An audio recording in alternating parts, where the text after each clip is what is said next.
ABD Başkanı Donald Trump'ın imzasıyla Çinli yetkililere yaptırım getiren Uygur tasarısı yasalaştı. Çin, ABD'ye sert tepki gösterdi.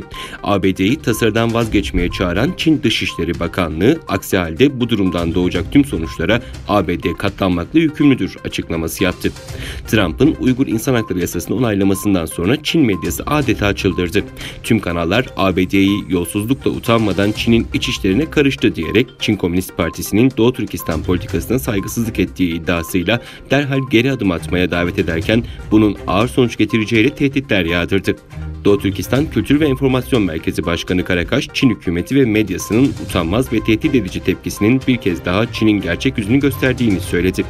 Doğu Türkistan meselesinin Çin'in iç meselesi olmaktan çıktığını vurgulayan Karakaş, Doğu Türkistan'da 5 milyondan fazla kişi hapishanelerde ve toplama kamplarında tutuluyor. Doğu Türkistan bir açık hava hapishanesi haline gelmiştir ve halk tüm haklarından, dini ve kültürel özgürlüklerinden mahrum edilmiştir. Doğu Türkistan sorunu artık Çin için bir iç sorun değil, insanlık için ortak bir sorundur. Doğu Türkistan'daki milyonlarca Uygur ve diğer Türk halkının kaderi insanlık için ciddi bir soru işaretidir. Çin'in yalancı ve inkarcı tutumu utanç vericidir dedi.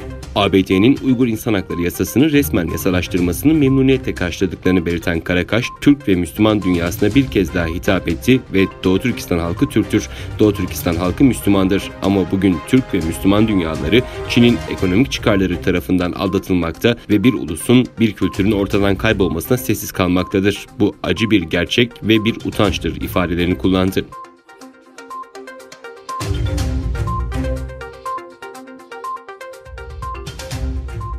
ABD Dışişleri Bakanı Mike Pompeo, Batı demokrasilerini tehdit eden Çin'e bağımlı olmama konusunda Avrupa ülkelerini uyardı. Pompeo, video konferans aracılığıyla katıldığı demokrasi zirvesinde açıklamalarda bulundu. Çin Komünist Partisi'nin diğer ülkeleri ABD ile Çin arasında bir seçim yapmaya zorladığını savunan Mike Pompeo, kim olduğumuzu inkar etmeden bu alternatifin üstünden geçemeyiz. Otoriter rejimlere bağlı demokrasiler bu unvanı taşımayı hak etmiyor diyerek Avrupalı ülkelere uyarıda bulundu. Pompeo, Avrupa'dan Çin mevzusuyla ilgili daha fazla açıklama gelmesini umuyorum dedi.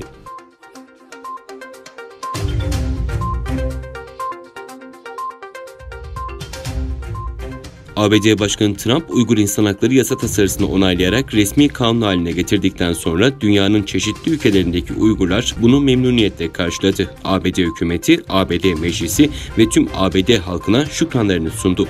ABD'de yaşayan yüzlerce Uygur, Beyaz Saray'ın önüne toplanarak ABD'nin Uygur Kanunu çıkarmasından duyduğu memnuniyetini ifade etti. Ayrıca Azerbaycan Türkleri de Uygurlara destek mesajı vererek Türk dünyasını Uygurlar için harekete çağırdı.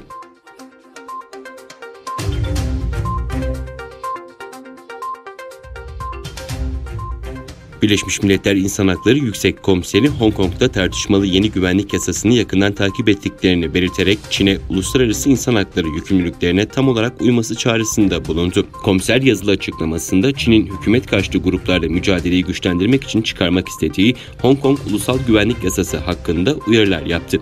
Birleşmiş Milletler İnsan Hakları Yüksek Komiserliği Ofisi'nin konuyu yakından takip ettiğini ve yasayı inceledikleri bilgisini paylaşan komiser, bununla beraber Hong Kong'a yönelik herhangi bir mevzuatın Çin'in insan hakları yükümlülüklerine tam olarak uyması gerektiğini vurguladı.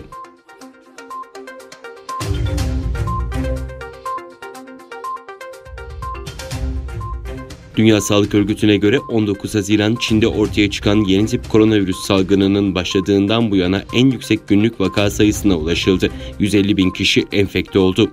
Örgüt açıklamasında birçok ülkenin COVID-19'a karşı getirdiği kısıtlamaları yavaş yavaş kaldırmasıyla dünyanın tehlikeli bir evreye girdiğini ifade etti.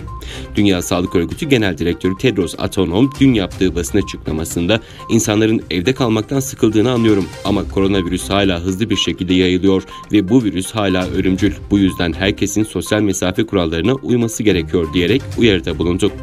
Adhanom, salgının en fazla Amerika kıtasını vursa da Güney Asya ve Orta Doğu'da da yeni vaka sayılarında önemli artış kaydedildiğini açıkladı.